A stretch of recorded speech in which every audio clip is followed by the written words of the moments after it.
Hello and welcome to today's episode. This is the first episode of 2024. This will be a short one. This is just updates episode plus one review. Ukraine updates, Israel updates, and review of Perplexity AI, as well as some rants about the Ram Mandir. So let's get started with Israel. First one is Israel, and that there's a new court case filed by South Africa against Israel in International Court of Justice (ICJ). Evidence provided with full context shows Israel has intentions of genocide. So what is genocide and what isn't? Simply put, if you're mass murdering a lot of people and you don't have intention of mass murdering them, then it's called crimes against humanity. So think of the Soviet famine of 1932-33 or 31-32, the Holodomor, crimes against humanity. Same with Irish potato famine. Same with Bengal famine. In crimes against humanity, the mass murder is just either a collateral damage or it's indifference. With genocide, murder is intentional. So think of it like this. You're driving a car. You're looking at your phone while you're driving your car and you run over someone. It wasn't your intention to kill that person, but you did because you're looking at your phone. That's kind of crimes against humanity. But it's not against the crimes against humanity and genocide word don't apply to one individual or few individuals, but apply to mass murder, hundreds of thousands, tens of thousands, hundreds of thousands, if not millions of people. Okay? But you didn't have intention of killing that person. It's crimes against humanity. But you wanted to kill that person. You just run your car over that person. You purposely, deliberately kill that person. That's genocide, basically.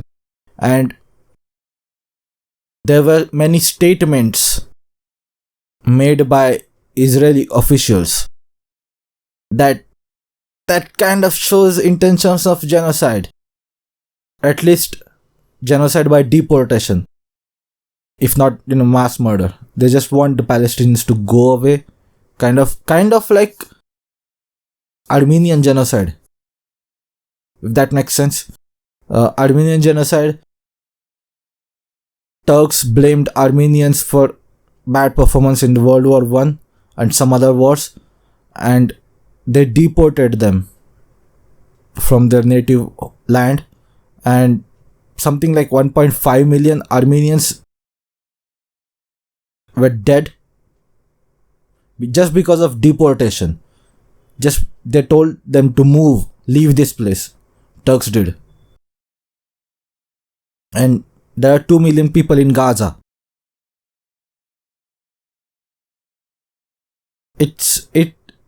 Look, I do empathize more with Israel because of similarities between India and Israel, but you have to have borders. You have to have clear defined borders with the Palestinians, right? That's not just Greater Israel is not. I'm not comfortable with that idea because that requires displacing millions of people, and also it's not like they're integrating all these Palestinians into Israel. They just want them to go away, I guess. So what were these statements? I don't have any video available right now. You can search it on the internet. One of them was soldiers dancing and chanting Amalek, something like it's a biblical reference where Jews were told by God to wipe out Amalek, the people known as the Amalek. It's a biblical reference. I haven't read Bible, or I'm not familiar with Abrahamic religious texts. Not that many, not that much familiar with them. But yeah, if that is true, the story of Amalek, and they're chanting wipe out Amalek or something like that in Hebrew. I'm coming to occupy Gaza and beat Hezbollah. I stick by one mitzvah to wipe off the seed of Amalek. To wipe off the seed of Amalek.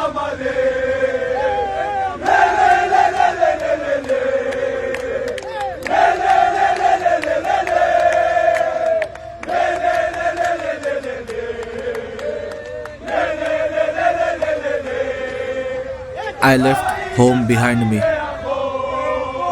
Won't come back until victory. We know our slogan. There are no uninvolved civilians. There are no uninvolved civilians.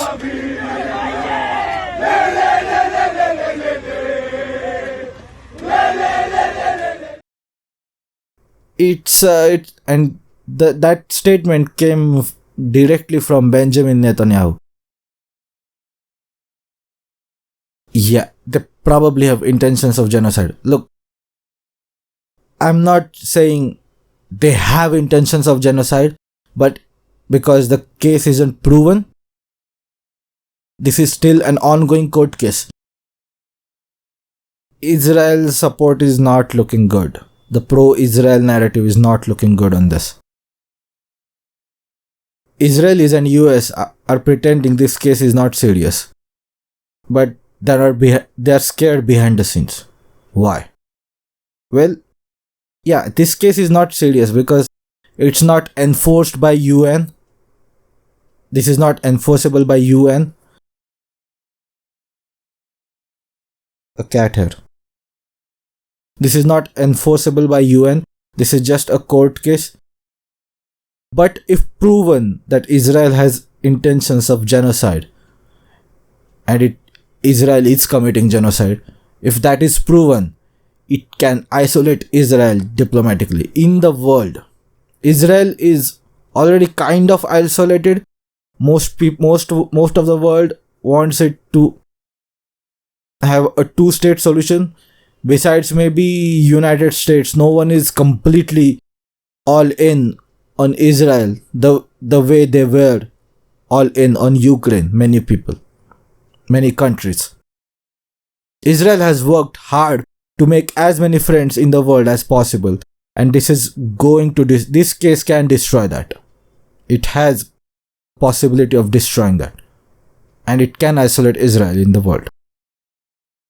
And if this court case proves that Israel is committing genocide, forget about peace in the Middle East. Forget about peace with the Arabs. Israeli peace with the Arabs. The Abraham Accords will go to West. Will most likely go to West. West. WASTE. The Arab populations will force their rulers, monarchs or dictators to make peace with not make peace with Israel. And this can harm Israel's credibility significantly. Although it probably won't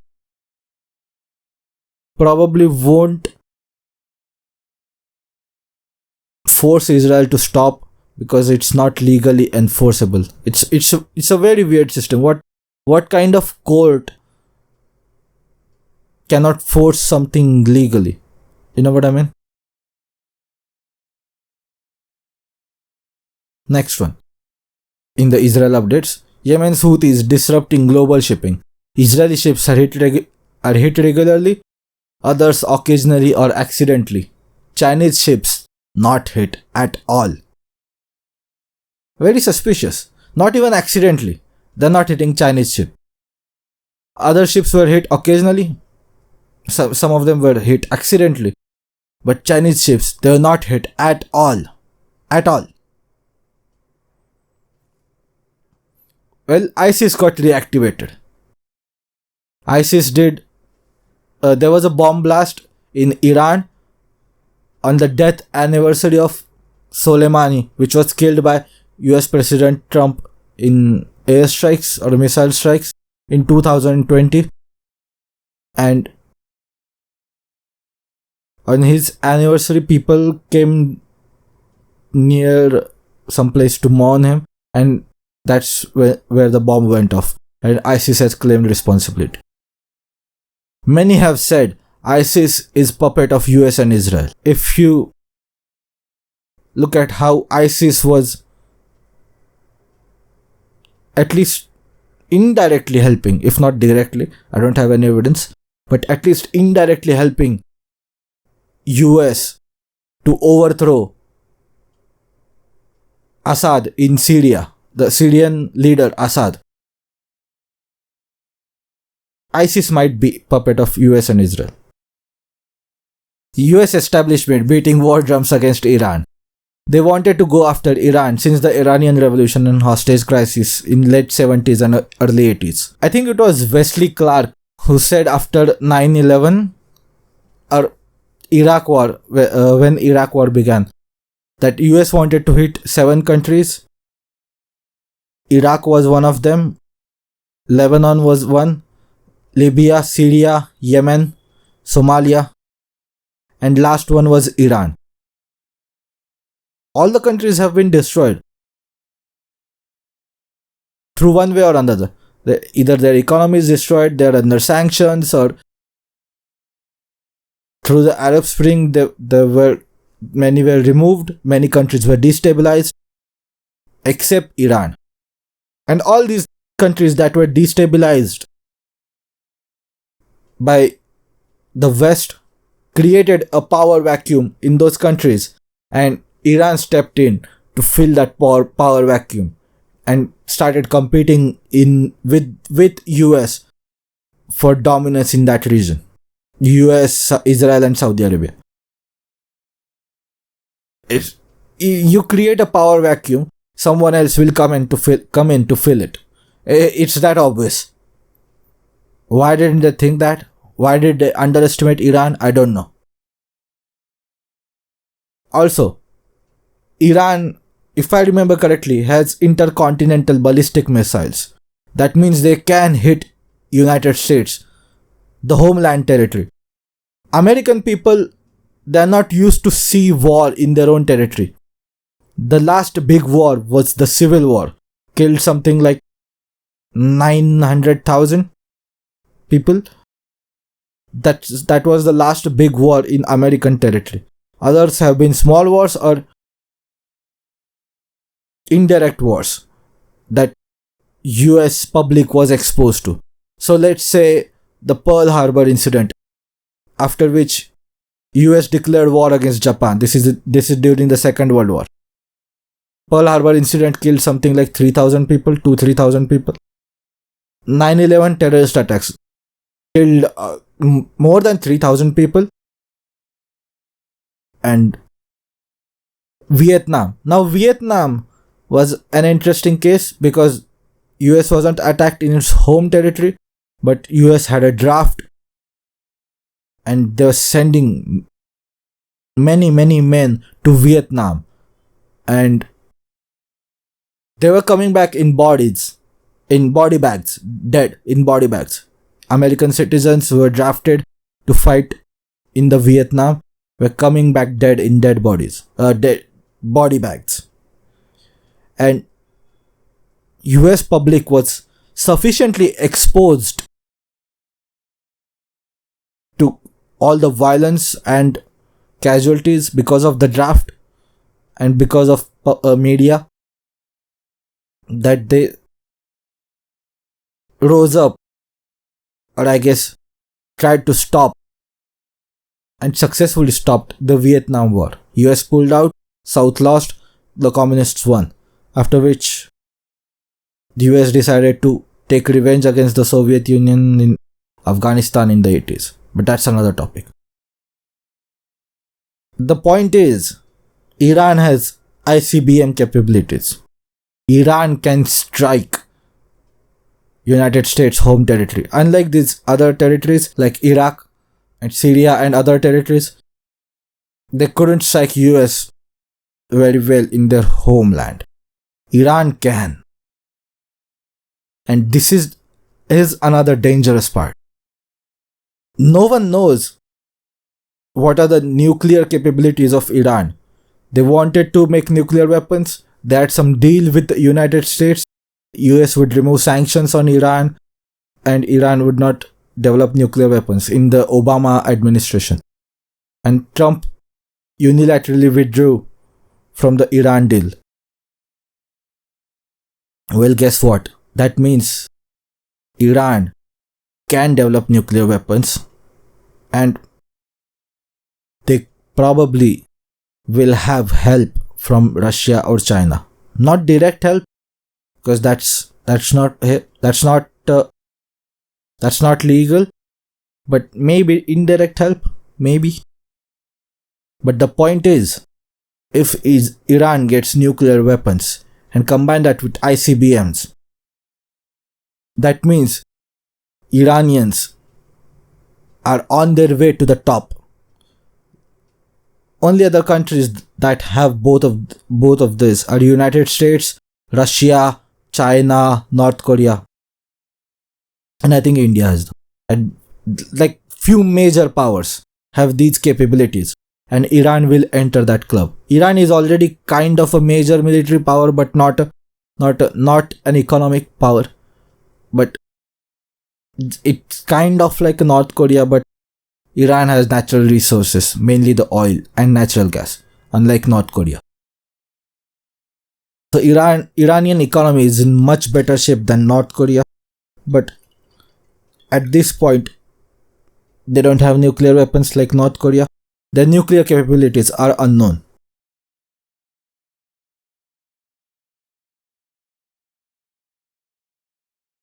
And if Iran gets nuclear weapons, that means Saudi Arabia and UAE get nuclear weapons. That means maybe Qatar and Turkey will also get nuclear weapons. Definitely Turkey. Qatar, I can't tell, but Saudi Arabia, UAE, Turkey, they will get nuclear weapons. Trust me, you don't want these Middle Eastern countries to get nuclear weapons, considering how unstable that region is. Yeah, and there is a great power competition. There's US and Israel, there's US and Saudi Arabia, there's Iran, there's Turkey, and there's Qatar is not in mood, or Qatar doesn't have intentions to dominate the Middle East, but it's kind of a troublemaker region. And yeah, you trust me, things will get ugly. If Iran gets nuclear weapons, things will get ugly in the Middle East. Everyone will get nuclear weapons. And considering that region is not very stable, it's a problem. It's going to be a huge problem. It would have been just a huge one area problem, except the fact that most of the oil in that region is in that region. And if that region gets unstable, most of the world can kiss goodbye to economic prosperity, including countries like India and China and East Asia and Southeast Asia and Africa, and things will get ugly. There will be a squeeze on oil prices because supply is disrupted, demand is not. Demand is still the same, supply is disrupted, and we are not completely switched off from the oil. In fact, we are not at all switched off from the oil and natural gas. This could become problematic, very problematic. The US doesn't care. because they're energy self-sufficient. Of course, they will get hurt economically because of rising oil prices, but they will be fine because they have their own oil production capabilities. But it will be a problem for the rest of the world. Israel is now said to be shifting to north towards Hezbollah. Unlike Hamas, Hezbollah has precision guided missiles and a professional army. Those precision guided missiles can hit Israeli desalination plants because Israel is desert place, it doesn't have water, it has to desalinate the seawater from the Mediterranean Sea and make it drinkable. Israel also has many oil and natural gas plants in the Mediterranean Sea. So those precision guided missiles can hit all those desalination plants, oil and natural gas plants, and that means Hezbollah can do to Israel what Israel has done to Gaza, a massive humanitarian crisis that will because of disruption of food and energy. If you don't have drinking water, it's going to be a huge humanitarian catastrophe, and they're shifting towards Hezbollah. I hope Iron Dome works very well. It didn't work against Hamas for some reason. It was off on that day. For some reason, I can't tell. I hope that's the Iron Dome, the Israeli anti-missile protection system, defense system, works very well against Hezbollah. If they decide to go against Hezbollah. Hezbollah can also destroy Temple Mount, the holiest site in Judaism.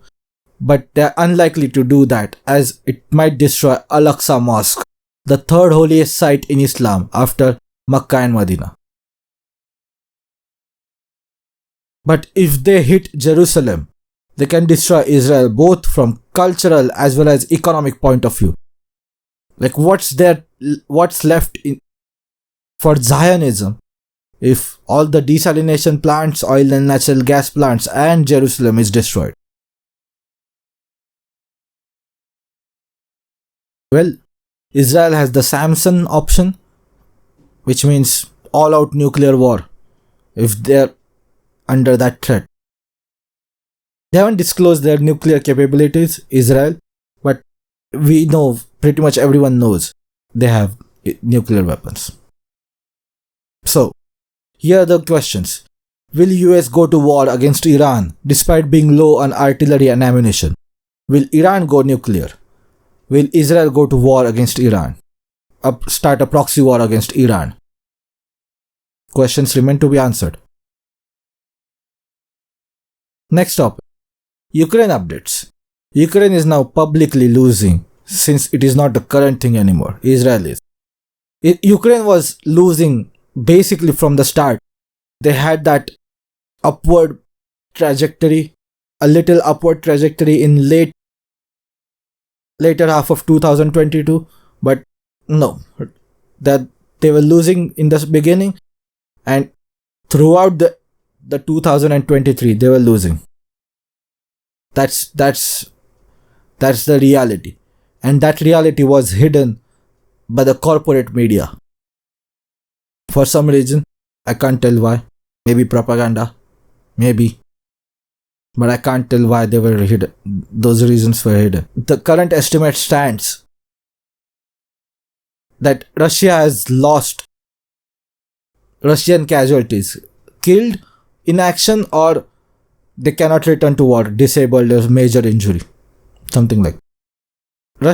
Russian casualties are somewhere between 50,000 and 150,000, while Ukrainian casualties are somewhere between 500,000 to over 1 million. There is just one reporting, I guess I can say, that Ukrainian casualties have surpassed 1 million.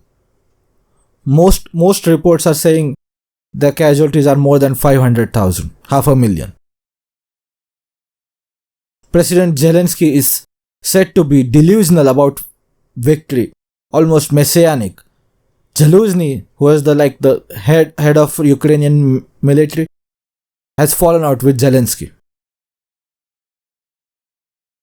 Something slipped by me. I didn't focus on this. US government passed a bill in 2023 that stops a president from unilaterally withdrawing from NATO. Well, which president can withdraw United States of America from NATO? Donald Trump. Well, European elites are running scared about Ukraine. They have backed Ukraine and it is losing. Ukraine is losing. They cut off Russian energy and inflation is now rampant in Europe. Germany is said to be deindustrializing. The German GDP has been falling continuously, slowly and steadily, and it will then fall off a cliff. And this is just European elites, by the way. They wanted a quick war. They thought they can provoke Russia into invading Ukraine. They will impose sanctions on Russia. Russian economy will be destroyed, and Russian people will rise up and have a color revolution against Russian President Putin. You saw early in the war in 2022, you saw Russian protesters holding piece of white paper. Something like 1500 people were arrested. Yeah, I think that was supposed to be a color revolution and Putin just stopped it. And also, Russian economy didn't collapse. Why? Well, first thing is Russia is food sufficient. They can produce their own food. They don't have to import any food, or they don't have to import most of food. They can survive on their own land. Second, Russia is energy self-sufficient. They have oil and natural gas in their own territories, in Siberia, in southern Russia, near the Caucasus. They don't need to import energy. They can produce their own. Even if sanctions means withdrawal of all the American and European experts from oil fields and natural gas fields, they can continue running those fields by replacing them with Indians or Chinese or their own people mostly. And they have started exporting energy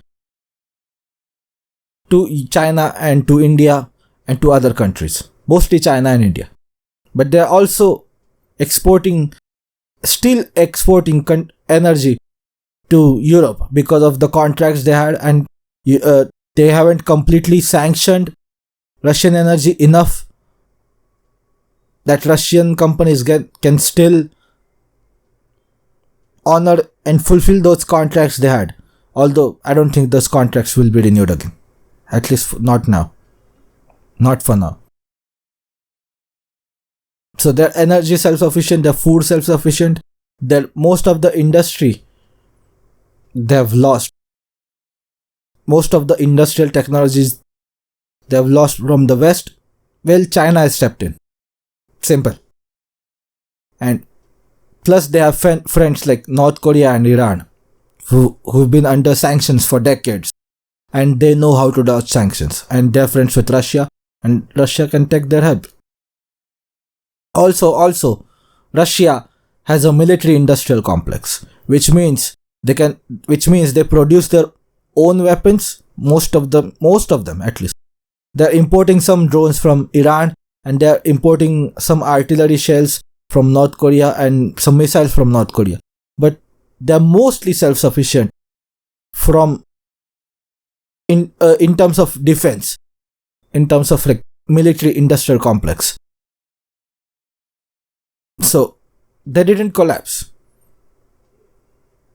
But Europe, which cut off Russian energy and is now buying that same Russian energy from a bunch of middlemen at a much more expensive rate, and also they're buying American energy at much more expensive rates because Americans don't have a pipeline. Plus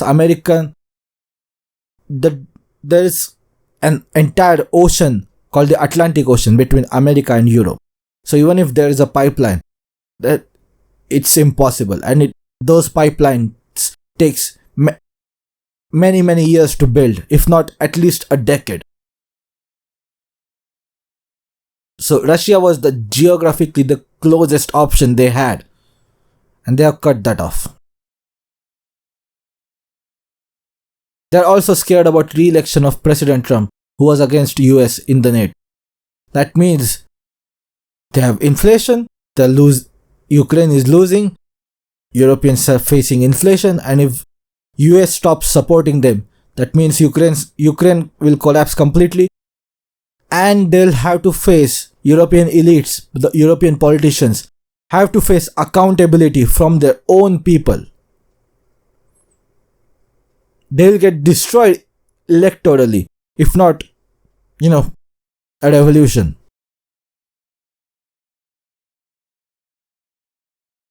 That's why they're running scared. The question is of territory.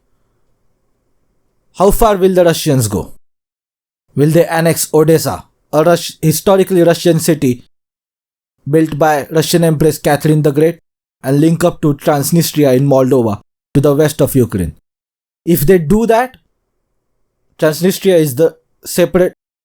is the pro-Russian autonomous kind of region in Moldova.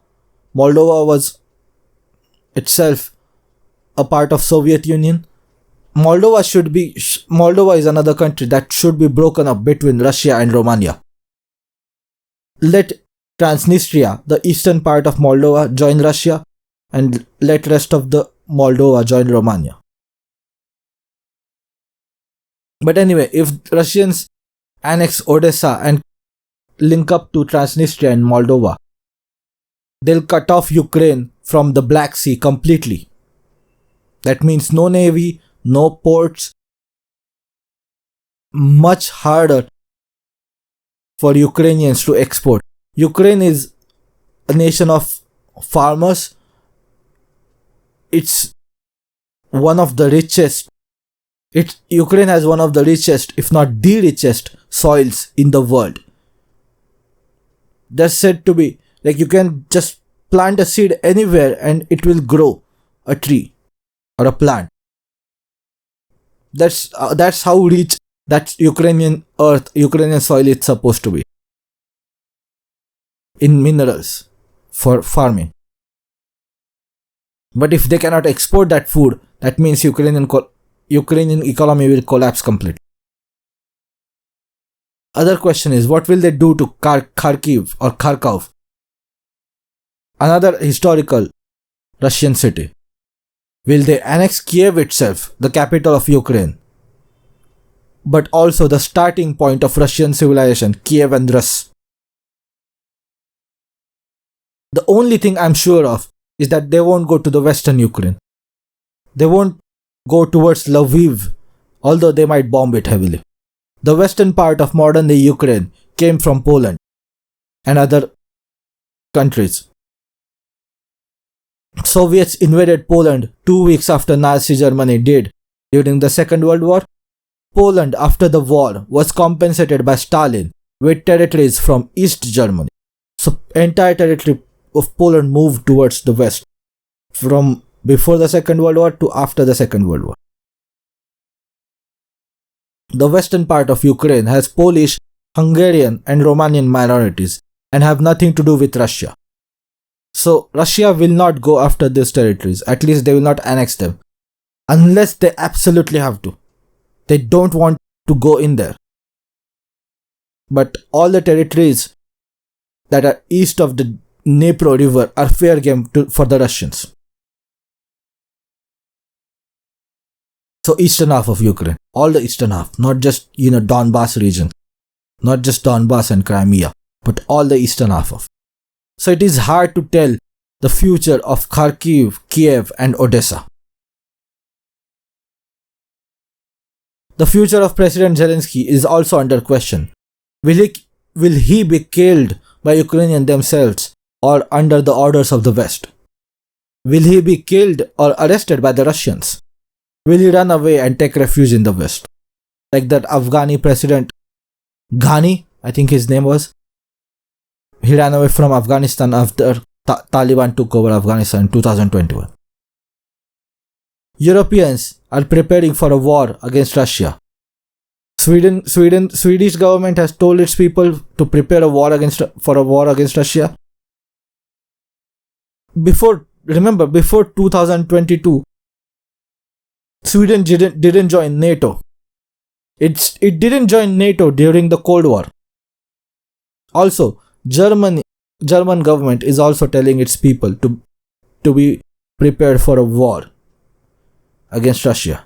NATO is doing largest military exercise for the first time since the Cold War. About 90,000 soldiers are doing military exercise. Will they invade Russia? Will they invade and attack Russia? We don't know. Let's see what happens. Again, it's not over until it's over. Same goes for Israel. Same goes for Ukraine. Third topic, I forgot to mention this in the introduction. Major elections in 2024. Predictions. Lai Ching-te of Democratic Progressive Party was elected as the president of Taiwan. He was the vice president of President Tsai Ing-wen, who was elected in 2016. Democratic Progressive Party wants a lot more sovereignty and autonomy from China. They haven't declared independence, but they're leaning more towards independence, and Lai Ching-te was elected as the president of Taiwan, of the Democratic Progressive Party. There are also European Parliament elections. We don't know who will win. Ursula von der Leyen is said to be considering running for a second term. She has the support of European elites. I don't think she's very popular with European people. UK also has elections. Rishi Sunak will not become prime minister again. That's for sure. I don't know who will.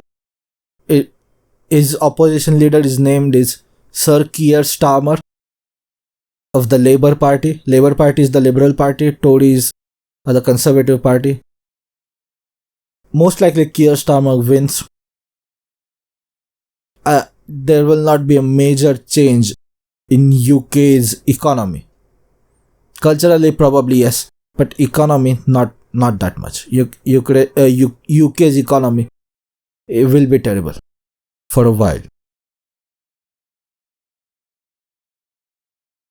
Indian elections. Modi wins. That's easy.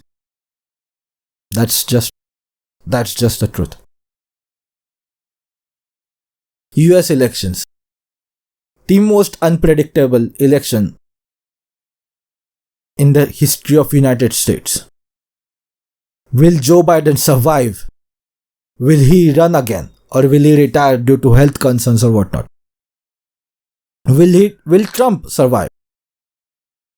Will he be arrested? Will he be, he's old and he's obese and he's opposing CIA. Maybe he'll have a heart attack. Who knows? He's old and obese and he opposes the establishment, the deep state. He might have a heart attack. I don't know. I'm not predicting anything. I don't want anything. Or will he be arrested? But if he's arrested, he can still run because US Constitution has this kind of protections. So if you're being persecuted by the government and you win elections, you can pardon yourself, basically. You can run for elections and you can pardon yourself. I think 2 states in America already ruled that they want to put Donald Trump off the ballot. That means his name will not appear. We'll see what happens. Like I said, US election is the most unpredictable one.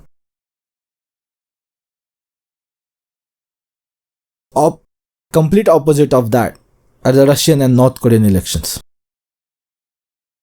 What do you guys think? Will Putin and Kim Jong-un will they win elections in Russia and North Korea? What?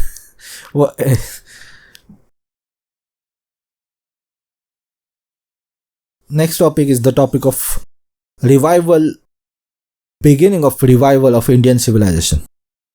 So I'm recording this on 21st of January. Tomorrow, that is on the 22nd of January 2024,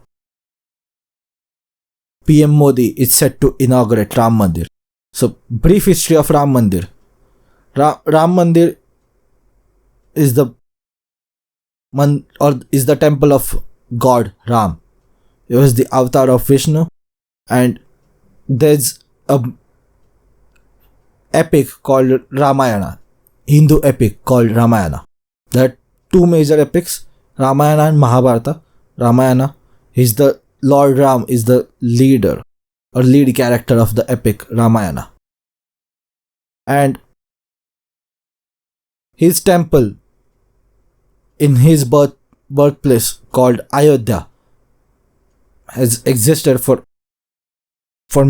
centuries, if not 1,000 years, before it was destroyed by a Mughal invader called Babur, or the people of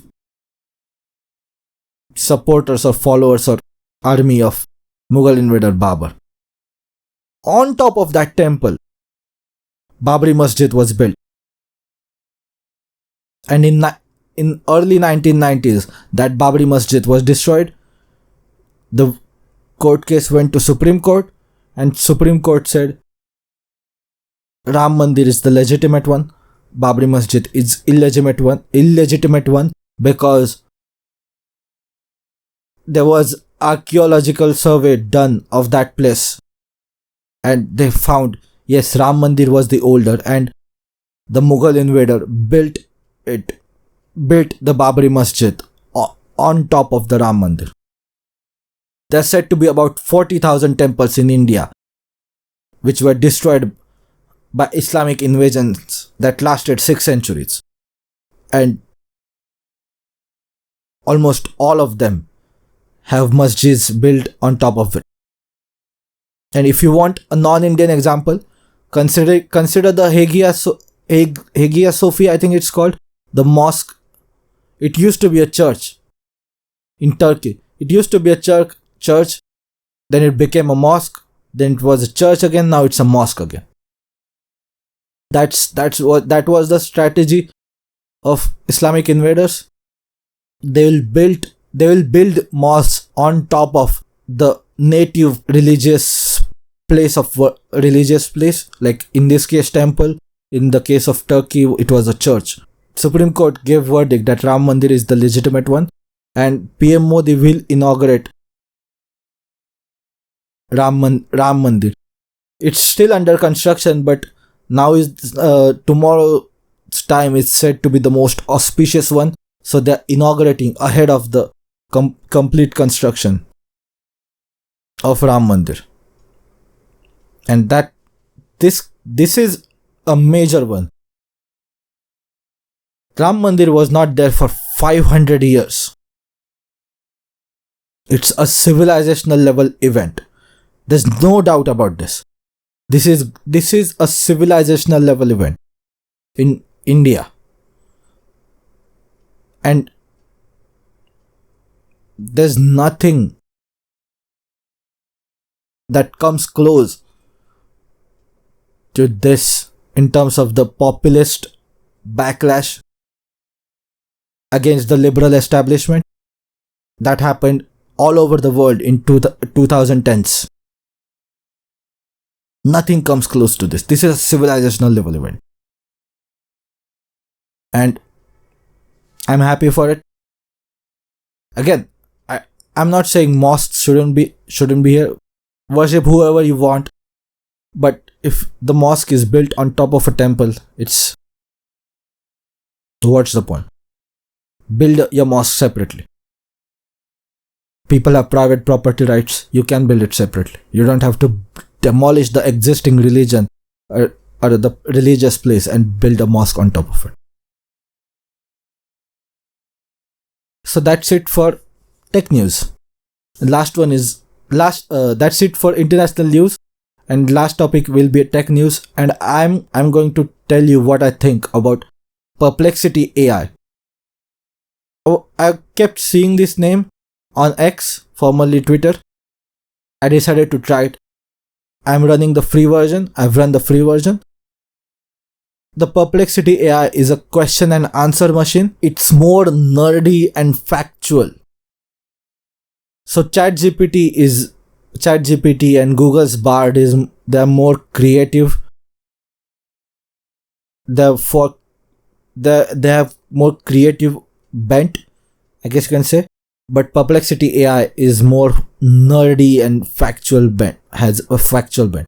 The free version, which I tried, runs GPT 3.5 but with internet connection. The free version of ChatGPT doesn't use internet connection with GPT 3.5. Pro version of Perplexity AI has GPT 4 and Claude 2.1. Claude is also another chatbot or another LLM. Excuse me. Perplexity AI is definitely has a liberal bias, but that's almost all the chatbots. X, or formerly Twitter, X Grok chatbot is the most left wing, which is ironic considering the tone of the content of on X, or the tone of the owner of X, Elon Musk. So Perplexity AI definitely has a liberal bias, but it cites sources. And like I said, this is more of a question answer engine rather than full blown ChatGPT. ChatGPT does coding, it does creative writing, it does all these other things. Perplexity is more of a question and answer engine, which ChatGPT also does. So would I recommend Perplexity AI? Yes. For whom? That's the question. ChatGPT is for normies and creatives. Bard is for normies and creatives who prefer Google, who prefer everything Google. Perplexity AI is for nerds and for researchers. And since I cover news on this, I'm interested in news. I'm leaning towards Perplexity AI. I think you should try it. I think everybody should try it. Some people will like it, but some people will not. Like I said, the free version runs GPT 3.5, but with internet connection. So free version of Perplexity AI is better than free version of ChatGPT. For sure. For most things. Because it has access to internet. Paid version of Perplexity AI has GPT-4, just like the paid version of ChatGPT has GPT-4. It costs around the same price as ChatGPT, the paid version, but it also includes Claude 2.1. So I'll encourage people to try Perplexity AI. I think it's nice. I'm going to stick with it for a while. If I don't like it, I'll change it, but I think I'm going to stick with this. This is my chatbot, I think. So anyway, that's it for today's episode. Thank you so much for tuning in, and I'll see you guys very, very soon.